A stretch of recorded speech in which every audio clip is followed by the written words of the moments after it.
오늘 하나님 말씀 히브리서 11장 21절로 하나님께 영광 돌리겠습니다. 함께 우리 합독하겠습니다. 믿음으로 야곱은 죽을 때 요셉의 각 아들에게 축복하고 그 지팡이 머리에 의지하여 경배하였으며 아멘. 오늘 이제 세상이 참 어지러워지고 있습니다. LA에 비가 거의 안 온 지가 9개월째 됐다고 해요. 그러니까 바짝바짝 마르고 또 이 그 대기질이 얼마나 안 좋은지 이번에 불까지 나가지고 호흡기 질환에 늘 조심하시기 바랍니다. 오늘 우리는 자녀나 부모님 그리고 형제들을 위하여 어떤 기도를 드리고 있습니까? 기도는 평안할 때에는 애절한 기도가 나오지를 않습니다. 절체절명의 위기 앞에서는 최고의 기도가 어떤 기도일까요? 진실한 기도가 나와요. 사람이 어려움 당하고 굉장히 정말 위기에 처하게 되면 그때는 이것저것 안 하고 기도만 하게 되죠. 물에 빠진 사람이 살려주세요 그러지, 뭐 내가 물에 빠져서 지금 죽게 되었어요 살려주세요 이런 말을 안 한다고요. 살려만 달라는 기도만 하게 되는 거죠. 위기 앞에서는 어떤 사람이든지 무릎을 꿇어야 돼요. 무릎을 꿇지 않으면 그 위기를 극복할 수도 없고 해결할 수도 없습니다. 시련과 고난 가운데서는 무슨 기도가 필요한가 따라서요. 통곡의 기도가 필요합니다. 통곡의 기도가 있어요. 사람이 시련과 고난 가운데 어찌 통곡하지 않을 수 있겠습니까? 자기 자신의 이제 힘으로는 안 될 때는 우리는 기도밖에 없다는 걸 깨닫고 기도에 생명을 다하지 않을 수 있겠습니까? 오늘 야곱은 형 에서를 피해서 외삼촌 라반의 집으로 피신을 했던 야곱이 드디어 20년 만에 정말 거부가 돼가지고 꿈에도 그리던 고향 산천 그리고 그 보고 싶은 부모님 그리고 친구들 기다리는 고향으로 향하게 됩니다. 그래서 오늘 야곱은 이제 더 큰 위기가 찾아올 줄은 몰랐는데 아니 드디어 야곱이 순탄한 길을 걸어왔다고 생각했는데 야복강가에서 엄청난 소식을 듣습니다.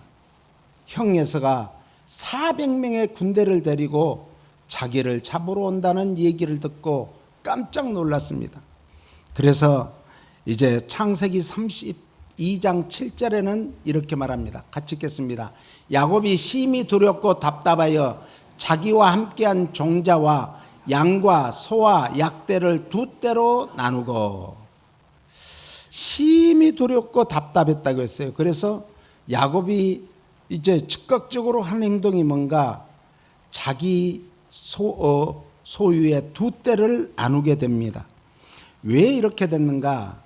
이 이스라엘 당시의 유목민들은 이제 위험에 처했을 때 가축을 몇 대로 이렇게 분산을 시켜가지고 목동들에게 너는 첫 번째, 너는 두 번째, 너는 세 번째 이런 식으로 나누어서 이제 진행을 한다고 합니다. 그리고 8절에를 보니까 가로대 에서가 와서 한 대를 치면 남은 한 대를 피하리라 하고 그러니까 이 야곱이 타고난 기질이 있습니다. 야곱은 이 혹자는 사기꾼 중에 사기꾼이다. 사기꾼의 기질이 있다는 거죠. 그래서 하나님께서는 그 기질을 다듬어 쓰는 거예요. 우리는요 변화돼서 쓰는 게 아니고 전혀 딴 사람이 돼서 쓰는 게 아니고 그 사람이 가지고 있는 성품, 기질을 다듬어 쓰는 거예요. 그러니까 이 조각가들이 돌을 고를 때 내가 지금 어떤 조각을 해야 될까인가 생각하고 거기에 따라서 거기에 합당한 정말 그런 재료를 골라서 쓴 거죠. 그래서 그것을 계속해서 다듬어서 정말 훌륭한 조각품을 만들어 내듯이 하나님께서는 우리의 가진 기질을 다듬어서 쓸 때는 정말 멋지고 아름답고 복되고 거룩하고 존귀하고 힘있고 능력있게 쓰임받게 될 줄로 믿습니다. 그래서 창세기 32장 9절에서는요 같이요, 야곱이 또 가로되 나의 조부 아브라함의 하나님 나의 아버지 이삭의 하나님 여호와여, 주께서 전에 내게 명하시기를 내 고향 내 족속에게로 돌아가라, 내가 내게 은혜를 베풀리라 하셨나이다. 하나님의 도우심을 구하는 이제 야곱의 기도가 창세기 32장 9절로 12절에 나오는 내용인데, 하나님께서는 너 야곱은 너희 할아버지 아브라함의 나는 하나님이고 너희 아버지 이삭의 하나님이야. 그러니까 아브라함과 약속했던 거, 이삭과 약속했던 그 모든 복을 너에게 주기 원해. 그러니까 이제 너는 가라. 그래서 자기 고향을 향해서 오는데 위기를 만난 거예요. 오늘 우리가 하나님의 뜻대로 살고자 하고 하나님의 정말 음성을 듣고 하나님의 말씀 따라서 순종하는 삶을 살려고 해도 우리에게는 어려움이 온다는 거예요. 그 어려움을 통해서 우리를 하나님은 더욱더 빚어가시는 줄 믿으시기 바랍니다. 그래서 야곱은 하나님의 언약에 근거한 개인적인, 지극히 개인적인 기도를 하게 됩니다. 그래서 오늘 야곱과 언약을 체결하신 하나님은 죄인들과 구체적이고 지극히 개인적이며 인격적인 교제를 나누시는 나의 하나님 아버지인 줄 믿으시기를 축원합니다. 나의 하나님은 여기에서 말하는 아브라함의 할아버지 아브라함의 하나님, 아버지 이삭의 하나님이심을 믿고 이제 야곱은 하나님이 약속하신 말씀을 붙들고 기도하게 된 것입니다. 그리고 12절로 가서는요, 같이요. 주께서 말씀하시기를 내가 정녕 내게 은혜를 베풀어 내 씨로 바다에 셀 수 없는 모래와 같이 많게 하리라 하셨나이다. 내 씨로 바다에 셀 수 없는 모래와 같이 많게 해주신다. 약속하신 하나님의 말씀을 붙들고 야곱은 기도했던 것이에요. 내가 지금 여기에서 죽으면은 내 씨로 인해서 셀 수 없는 그런 엄청난 이제 하나님의 나라, 하나님의 백성이 이루어져야 되는데 제가 여기서 형 에서에게 잡혀 죽으면 되겠습니까? 이런 기도를 했던 거예요.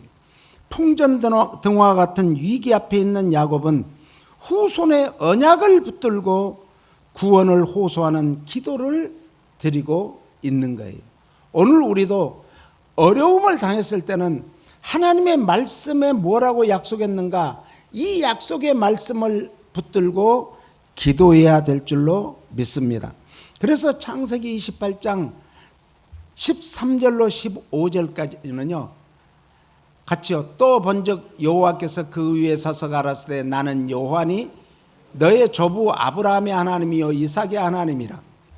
너 누운 땅에 내가 너와 내 자손에게 주리니 내 자손이 이 땅에 티끌같이 되어서 동서남북에 편만할지며 땅의 모든 족속이 너와 내 자손을 인하여 복을 얻으리라. 내가 너와 함께 있어 내가 어디로 가든지 너를 지키며 너를 이끌어 이 땅으로 돌아오게 할지라. 내가 내게 허락한 것을 다 이루기까지 너를 떠나지 아니하리라 하신지라. 아멘. 이것을 무슨 언약이라고 하냐면 사닥다리 언약이라 그래요. 야곱이 형 에서를 피해서 외삼촌 라반의 집으로 갈 때 이제 너무너무 이제 걸음아 나 살려라고 뛰어가다 보니까 밤이 되었어요. 그는 지쳐버렸어요. 그래서 그 들에 돌 하나를 주워다가 베개 삼고 잠이 들었습니다. 꿈속에 하나님 하늘로부터 사닥다리가 내려와서 하나님의 사자가 오르락 내리락 하는 것을 보게 된 거예요. 아하, 여기가 이 정말 루스 뜰만 아니라 하나님이 여기 계시니 하나님의 집이로구나. 이렇게 믿고 반드시 하나님 앞에 서원을 합니다. 저를 살려서 돌아오게 하면 이 베델로 돌아오겠습니다. 그 길을 뭐라고 했어요? 벳엘, 하나님의 집이다 그예요. 하나님의 집으로 저는 돌아오겠습니다 하고 약속을 하고 서원을 하고, 그리고 밤이 맞도록 기도하고 이튿날 라반의 집을 향해서 또 뛰어갔던 것입니다. 오늘 그러므로 하나님께서 야곱의 할아버지 아브라함과 맺었던 그 언약에 이 사닥다리 언약은 반복되는 것이고, 그 하나님의 언약을 정말 아브라함과 약속했던 그 하나님의 언약을 비준내는 거예요. 도장을 찍어주는 거예요. 사인을 해준 것임을 믿으시기를 바랍니다. 더 나아가서 신앙은 늘 얘기하지만 계승이 있어야 돼요. 부모로부터 이어받은 그 신앙이 나로 인해서 내 후손에게 계속적으로 이어가야 되는 것인 줄 믿으시기 바랍니다. 그래서 야곱은 장차 선민의 조상으로서 믿는 자를 대표해서 언약을 받았던 거예요. 야곱은 위기를 어떻게 극복하고 있습니까? 닥친 위기를 어떻게 당하는 일도 중요하지만 닥친 위기를 어떻게 처리하느냐, 해결하느냐, 이건 더 중요한 거예요. 무엇보다도 위기 때의 지혜와 침착을 잃지 않는 것이 중요한데, 위기가 닥치면 사람은 지극히 상식적인 일도 어떻게 돼요? 잊어버리거나 어떻게 할 줄 모르고 뒤죽박죽이 되어버려요. 그러니까 어떻게 행동해야 될 줄도 모르는 거예요. 그때는 뭐가 필요한가? 하나님 앞에 차분하게 행동하기 위해서 먼저 조용히 생각하며 하나님 앞에 기도해야 될 줄로 믿습니다. 그래서 야곱은 위기 때 어떻게 행동을 취했죠? 자신이 할 수 있는 가능한 조치부터 취했습니다. 형 에서에게 드릴 예물을 먼저 보내는 일을 잊지 않았습니다. 사람이 물질을 이렇게 받거나 선물을 받게 되면 어떻게 되죠? 또 더 나아가서 뇌물을 받게 되면 거기에 이제 마음이 쏠리고 매료되는 거예요. 그래서 이제 야곱은 위기 때 또한 어떤 행동을 취했는가? 약자를, 자기 아내와 자기 종들을, 자기 자녀들을 보호했던 거예요. 이것이 창세기 32장 21절로 23절에 나오는 말씀입니다. 같이 읽겠습니다. 그 예물은 그에 앞서 행하고 그는 무리 가운데서 경야하다가 밤에 일어나 두 아내와 두 여종과 11 아들을 인도하여 야복 나루를 건널세 그들을 인도하여 시내를 건네며 그 소유도 건네고. 그러니까 야곱은 아내와 자식들과 여종들을 인도해서 야복강으로 먼저 건너게 했던 거예요. 이것은 밝을 때 강을 건너면은 건너다가 에서를 만나면 상황이 불리할 것으로 판단해서 그들을 보호하는 그런 의도에서 밤의 강을 건너도록 했던 것입니다. 성도는 위기 때 자신만 생각해서는 안 됩니다. 나보다 더 어렵고 힘든 처지에 있는 사람들에게 생각이 앞서야 하며 먼저 그들을 돌봐야 될 책임이 있는 거예요. 이거는 책임은 바로 의무예요. 그래야 되는데 자기만 살겠다고 하면 안 되죠. 자기만 살겠다고 합니다. 그래서 요한복음 18장 4절 5절에 4절에 보니까 너희가 누구를 찾느냐 그랬을 때 예수님께서는 내가 예수다. 예? 같이 한번 읽어볼까요? 예수께서 그 당한 일을 다 하시고 나아가 가라사대 때 너희가 누구를 찾느냐. 지금 이 가룟 유다가 군대를 데리고 이끌고 예수님이 겟세마네 동산에서 기도한다는 것을 알고 꼭두 새벽에 예수님을 잡으러 온 것입니다. 5절에 봅니다. 대답하되 나사렛 예수라 하거늘 가라사대 때 내놓으라 하시니라. 그를 파는 유다도 저희와 함께 섰더라. 예수님은 지금 얼마든지 자기를 그 사람들이 못 알아보니까, 또 꼭두 새벽이니까 더 못 알아보잖아요. 그러니까 저 뒤에 있을 텐데 그러면서 앞에서 도망갈 수도 있어요. 그런데 그렇지 않았습니다. 내가 바로 예수다. 그러면서 7절에 봅니다. 7절에 이에 다시 누구를 찾느냐고 물으신데 저희가 말하되 나사렛 예수라 하거늘. 8절이요. 예수께서 대답하시되 너희에게 내려오라 하였으니 나를 찾거든 이 사람들의 가는 것을 용납하시니. 자기 제자들이 지금 무리를 지어서 같이 지금 내려왔는데 나를 잡으러 왔으면 나만 잡으면 되지 내 제자들은 뭐 하라고요? 가게 해줘라. 이게 지도자의 모습이에요. 9절에 보니까요. 이는 아버지께서 내게 주신 자 중에서 하나도 잃지 아니하였사옵나이다 하신 말씀을 응하게 하려 함이니라. 하나님이 자기에게 맡겨준 영혼은, 생명은, 사람은 한 명도 잃지 않은 것이 예수님의 뜻이고 하나님 아버지의 뜻이라는 거예요. 얼마나 멋진 지도자입니까? 나만 살려고 아랫사람들을 죽이는 세상의 많은 지도자들과 전혀 다른 모습이죠. 위기 때 자기만 살려고 도주하는 일은 성도의 할 일, 또한 지도자의 할 일이 아닙니다. 미물이라도 자기보다 약한 새끼를 먼저 보호하는 멋진 모습들을 한번 보십시오. 저는 동영상을 우리 친구 목사님이 보내왔어요. 한국에서 보니까 이 어미새가, 아기새, 여러분들도 본 적이 있을 거예요. 아기새를 이렇게 새끼들이 삐약삐약한데 비가 막 오니까 그걸 덮어주기 위해서 자기가 날개로 다 자식들을 감싸고 자기가 몸으로 그 비를 맞는 그런 모습을 봤습니다. 하물며 하나님의 거룩한 형상을 닮은 사람이 위기 때 자기만 위한다는 것은 생각할 수 없는 파렴치한 행위 아니겠습니까? 성도는 위기 때 자기 몸만을 위한다면, 성도는 위기 때 자기 유익만을 위한다면 약자는 어떻게 되든지 상관 않게 되고 자기만 살 궁리를 한다면 어찌 진정한 하나님의 자녀요 하나님의 백성이겠습니까? 더욱이 이 땅의 지도자들은 어찌 진정한 지도자라 할 수 있겠습니까? 어찌 성도의 신앙적 양심이라고 할 수 있겠습니까? 예수님은 항상 약자 편에서 말씀하셨어요. 예수님이 말씀하시는 약자는 당시의 사회적 약자가 누군가? 고아와 과부였어요. 왜?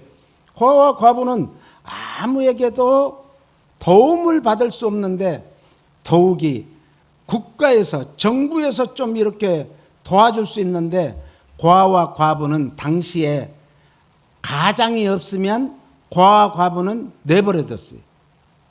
가장에게 도와줬어요, 정부에서는.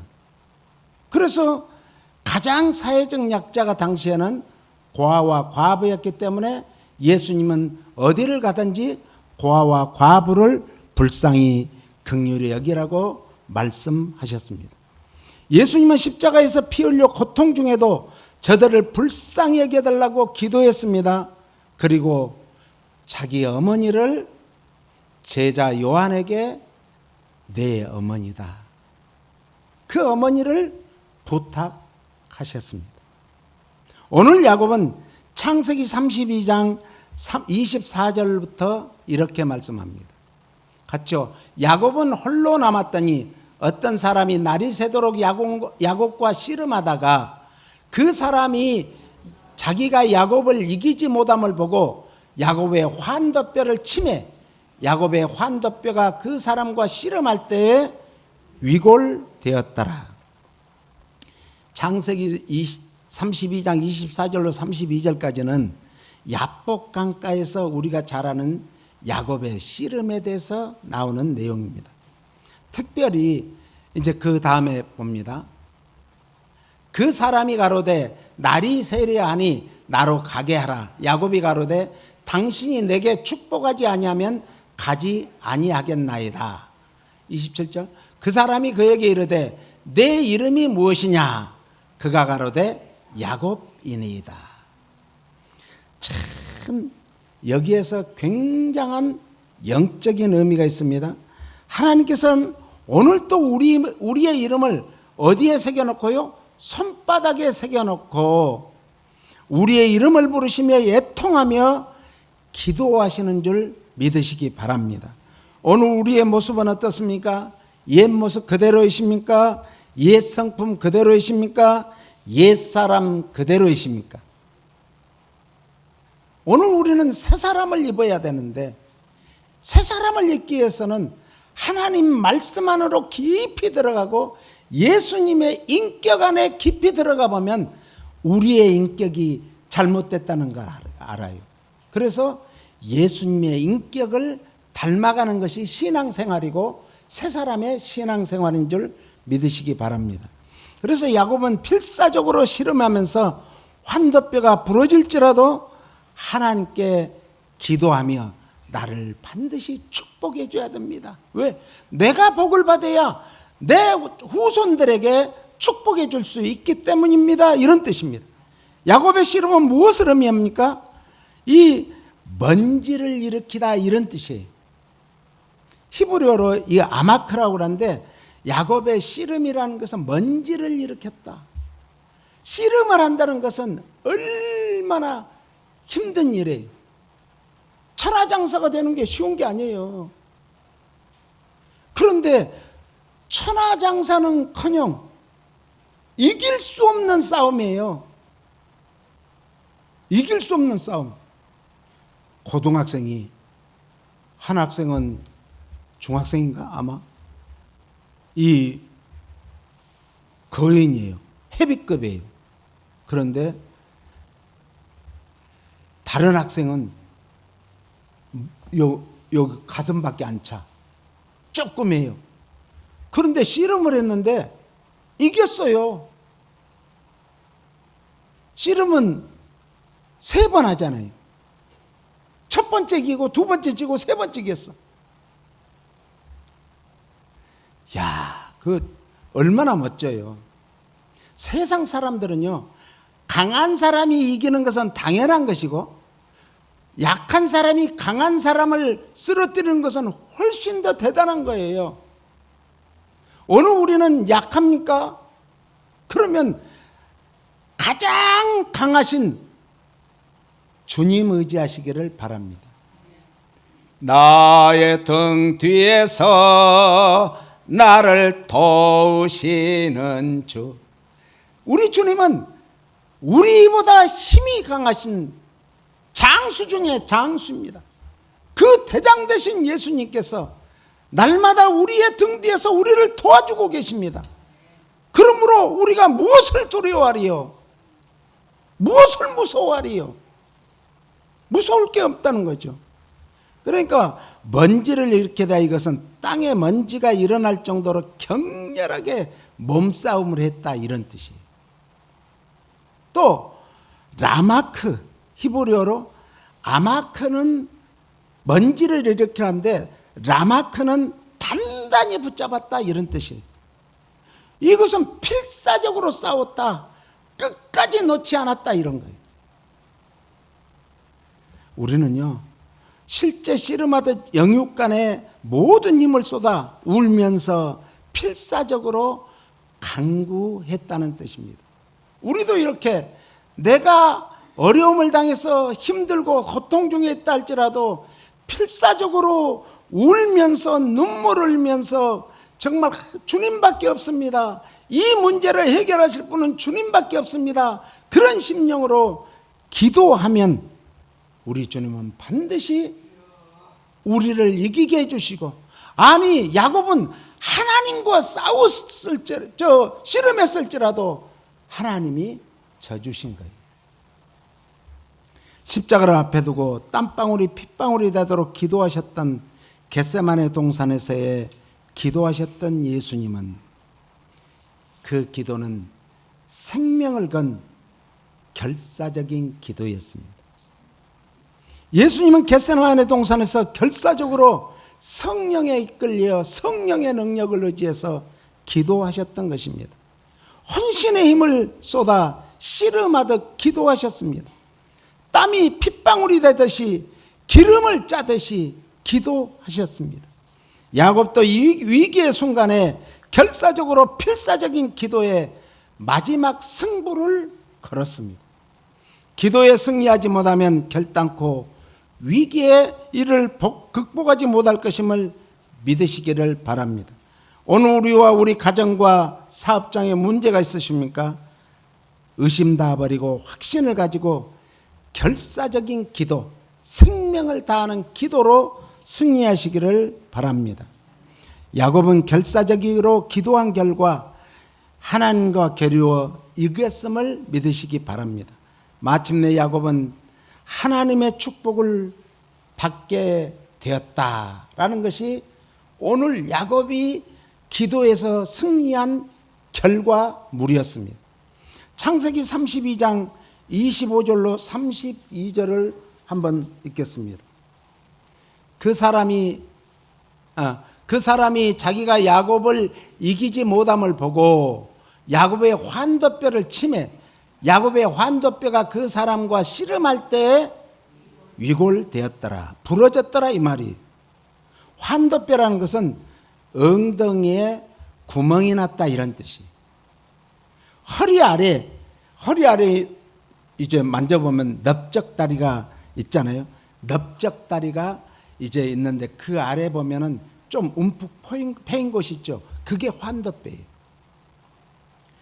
이곳은 사람의 몸을 바치는 힘의 생성 부분으로 생명과 힘의 근원이라 이런 뜻입니다.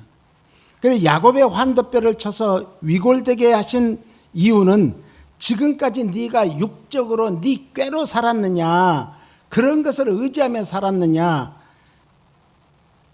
이제 그것을 완전히 꺾어버린 거예요. 그리고 오직 하나님만 의지해야 된다. 나만 의지해라, 그런 뜻이에요. 그리고 장차 야곱의 허리에서 나올 이스라엘 자손들 역시 인간적인 수단으로 의지하게 될 때 이렇게 무력해질 수밖에 없다는 것을 가르쳐 주신 거예요. 오직 하나님을 바라보는 신앙생활을 하면 자자손손에 복의 복을 주시겠다는 하나님의 약속인 줄 믿으시기 바랍니다. 그래서 21절에 내 이름이 무엇이냐?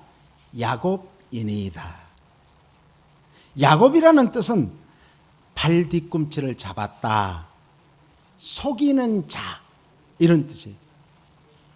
그러니까 네가 지금까지는 속이는 자로 살았으면 다른 사람의 발 뒤꿈치만 잡으면서 다른 사람이 가는 길을 네가 막는 사람이었으면, 너 자신을 위해 살았다면 이제부터는 그렇게 살면 안 돼. 그러면서 무엇으로 바꿔줘요? 이스라엘로 바꿔주셨습니다. 이스라엘이라는 뜻은 따라서 써요. 하나님과 겨루어 이겼다. 하나님과 겨루어 이기는 자를 말한 거예요. 또 따라서 하나님의 왕자다. 왜? 하나님의 모든 상속권을 받을 축복된 자라, 이런 말이에요. 이것을 장자권을 얻었다, 이런 뜻입니다. 강교한 인간 야곱이 아니라 이제부터는 어엿한 하나님의 언약의 자녀로서 하나님의 구속의 큰 민족을 이룰 인물이 이스라엘이라는 이름으로 바꿔주셨습니다. 야곱은 그곳 이름을 뭐라고 불렀는가? 브니엘이라 이렇게 불렀어요. 브니엘은 하나님의 얼굴, 하나님의 영광을 뜻합니다. 오늘 우리가 하나님께 영광 돌리는 게 뭐예요? 하나님의 얼굴을 구하는 게 뭐 때문에 구해요? 주님 뜻대로 살려고, 하나님이 주시는 그 만복을 받아서 살겠노라는 믿음의 고백 아니겠습니까? 오늘 야곱의 일생 중에 정말 가장 중요한 장소가 두 곳이 있는데, 하나는 아까 얘기했던 베델입니다. 베델은 꿈에도 잊지 못할 20년 동안 야곱이 외삼촌 라반의 집에서 종살이를 하면서도 끊임없이 되새겼던 그 베델. 왜냐하면 베델에서 야곱은 거듭났거든. 번너게인 했거든. 왜? 자기가 지금까지 생각하는, 구약에서 생각했던 하나님은 성막에만 계시는 줄 알았어요. 그런데 그 뜰에도 계시고, 아무것도 없는 돌짝과 그런 뜰에도 계시고, 사막에도 계시고, 저 정말 광야에도 계시는 하나님, 그 하나님을 만났던 야곱은 거기에서 지금까지 자기가 알았던 하나님을 완전히 잘못된 걸로 깨뜨려버리고, 아하, 하나님은 무소부재하신 하나님이구나, 어디든지 계시는구나. 저 샌프란시스코에서 한 청년이 자기 부모와 자기 자녀를 죽였습니다. 침대에 누워있는 아내를 죽였어요. 애들이 숨어있는 그 옷장에 들어가서 죽였어요. 왜 그랬을까요? 마귀가요, 그 자기 사랑하는 아내가 누워있는 모습이 얼마나 예쁘겠어요. 그런데 돼지로 보이더래요. 돼지, 시커먼 돼지. 아, 이 돼지가 왜 침대 위에 누워있지? 죽였어요. 그리고 귀신같이 한다고 애들이 옷장 속에 숨어있는데 옷장 문을 탁 여니까 돼지 두 마리, 돼지 새끼 두 마리가 있더래요. 그 시커먼 돼지 새끼 두 마리를 또 죽였어요. 그를 감옥에 있는데 찾아갔어요. 샌프란시스코에서 그런 사역하는 목사님이 이제 제일 사역하는, 감옥 사역하는 목사님이 찾아갔어요.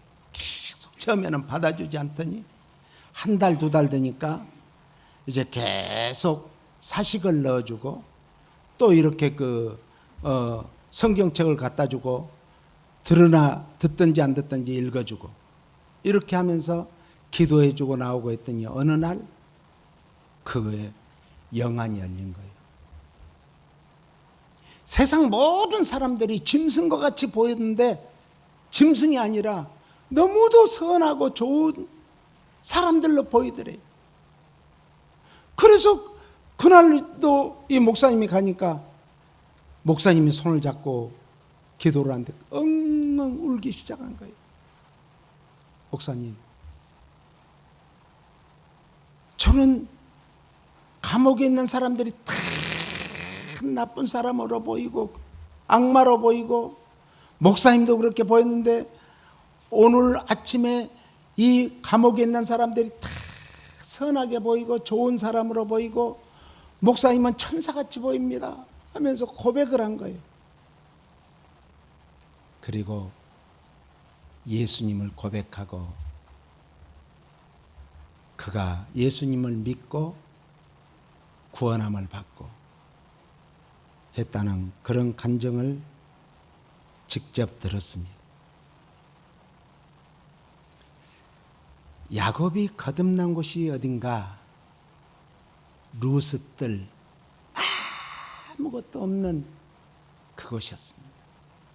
여러분들이 지금 나는 외롭다, 힘들다, 고통스럽다. 정말 그곳이 바로, 그때가 바로 하나님이 함께함을 가장 믿는 중요한 시기고 기회요, 축복인 줄 믿으시기 바랍니다. 그리고 이제 야곱이 베델 다음에 또 잊지 못할 곳이 어딘가, 바로 야복 강가에서 기도할 때 그곳을 뭐라고 말했는가? 브니엘이라 그랬어요. 엘은 하나님을 말하거든요. 힘 있는, 능력 있는, 권세 있는 하나님. 그 하나님, 분이라는 것은 얼굴을 말해요. 하나님의 얼굴을 보면 다 즉사를 했습니다. 그런데 야곱은 죽지 않았습니다. 오히려 하나님의 얼굴을 뵙고 나니까 속에서부터 솟아나는 그 용솟음치는 그 기쁨, 그 감격, 거기에 매료되고 말았습니다. 그것을 야곱이 성화되었다.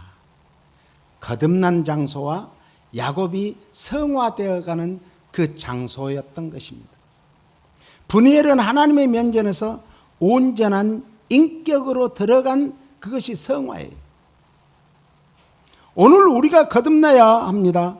그리고 하나님을 만나 우리의 인격이 예수님의 인격으로 거듭나는 복을 받기를 예수님 이름으로 축원합니다. 야곱이 그때 지금까지 자기가 살아왔던 방식, 살아왔던 그런 경험과 그런 것으로 사는 게 아니라 새롭게 살게 되는 이스라엘이라는 놀라운 은혜와 축복을 받게 되었습니다. 그렇습니다. 오늘 우리가 예수님의 인격으로 변해야 됩니다. 예수님의 인격으로, 예수님의 성품으로 변하기 위해서는 어떻게 되어야 되는가? 너희는 이 마음을 품으라, 곧 그리스도 예수의 마음이니. 그런 근본 하나님의 본체시나 하나님과 동등됨으로 취할 것으로 여기지 아니하시고 종의 형체를 가지고 사람의 모양으로 나타났으니, 그리고 마침내 죽기까지 복종했다. 십자가에 죽기까지 복종하신 예수님, 그 예수님의 인격을 닮아가는 것이 바로 우리의 인격이 변화되는 놀라운 역사입니다. 그렇게 될 때 하늘에 있는 것이나 땅에 있는 것, 땅 아래에 있는 모든 것들이 예수님의 이름 앞에 무릎을 꿇었다고 말씀합니다. 이게 빌립보 2장 5절로부터 11절에 나오는 말씀입니다. 그렇게 되기 위해서는 뭘 해야 되는가? 예수님이 우리에게 강조한 것이 맨 처음 입을 열어 가르쳐 가라사대 심령이 가난한 자는 복이 있나니 천국이 저희 것이니. 오늘 우리의 마음에 천국이 임해야 될 줄로 믿습니다. 우리 마음에 천국이 임해야 슬픈 것도 오히려 감사가 되고, 문제도 감사가 되고, 위기도 감사가 되고, 감사가 솟아나는 거예요. 그러면서 거기서 기쁨이 나오게 돼 있어요. 그리고 자기에 대해서, 가정에 대해서, 후손에 대해서, 이 땅에 대해서 애통한 사람이 돼야 된다는 거예요. 우리는 애통할 줄 알아야 돼요. 세상이 이렇게 어지럽혀지고 흉흉한데 우리가 애통하지 않으면 누가 애통해야 하겠습니까? 애통해야 됩니다. 가슴을 쳐야 됩니다. 무릎을 쳐야 됩니다. 애통해야 됩니다. 하나님이요, 이 땅을 고쳐주소서, 이 땅을 치유해 주소서, 이곳을 치유해 주소서 외쳐야 되지 않겠습니까? 그래서 우리는 이 땅에서 온유한 자가 돼서 땅을 기업으로 우리가 차지하는 거예요. 이 땅에서 잘 되는 복이 바로 그거예요. 할렐루야. 다른 사람의 슬픔 때 같이 울어줄 수 있는 사람, 다른 사람이 기뻐할 때 같이 기뻐하고 웃어줄 수 있는 이 사람이, 이런 인격을 가져야 하나님이 땅을 차지하는 온유한 자가 되게 하는 복을 주세요. 불화가 있는 것에 우리가 가면 오히려 피스메이커가 돼서 화평하게 하는, 그것이 하나님과 화목해 하는 이런 사람이 하나님의 자녀라. 할렐루야. 그리고 마침내 십자가에 돌아가신 그 예수님의 보혈의 피가, 이 복음이 나만이 아니라 내 가족들과 이웃들에게 그리고 이 땅에 퍼질 수 있도록 증거하는 삶을 사는 것이 바로 의인의 삶입니다. 이것이 예수님의 인격입니다. 오늘 우리가 정말 2025년 셋째 주일을 맞아서 우리가 정말 야곱을 통해서 하나님 앞에 구해야 될 것은 예수님의 인격을 달라고, 우리가 거듭난 것으로 끝나는 게 아니라 거듭났다면 한 단계 한 단계 더 올라가는, 이제 우리의 인격이 계속 주님의 인격으로 변하는 9단계의 그 놀라운 성화의 과정을 거쳐서 마침내 주님 앞에 어여시 섰을 때 영화의 단계로 올라가는 그런 놀라운 복을 받기를 예수님 이름으로 축원합니다. 그렇습니다. 주님, 우리의 인격이 예수님의 인격이 될 때까지 우리는 끊임없이 주님을 의지하고 주님을 믿고 주님을 따르고 주님께만 간구하고 주님의 성품으로 살게 해달라고, 우리의 인격을 변화시켜 달라고 기도해야 될 줄로 믿습니다. 오늘 우리의 인격이 아파하는 사람과 같이 아파하고 우는 사람과 같이 울고 그리고 기뻐하는 사람과 함께 기뻐할 수 있는 변화된 인격이 되게 하여 주시옵소서. 예수님 이름으로 기도합니다. 아멘.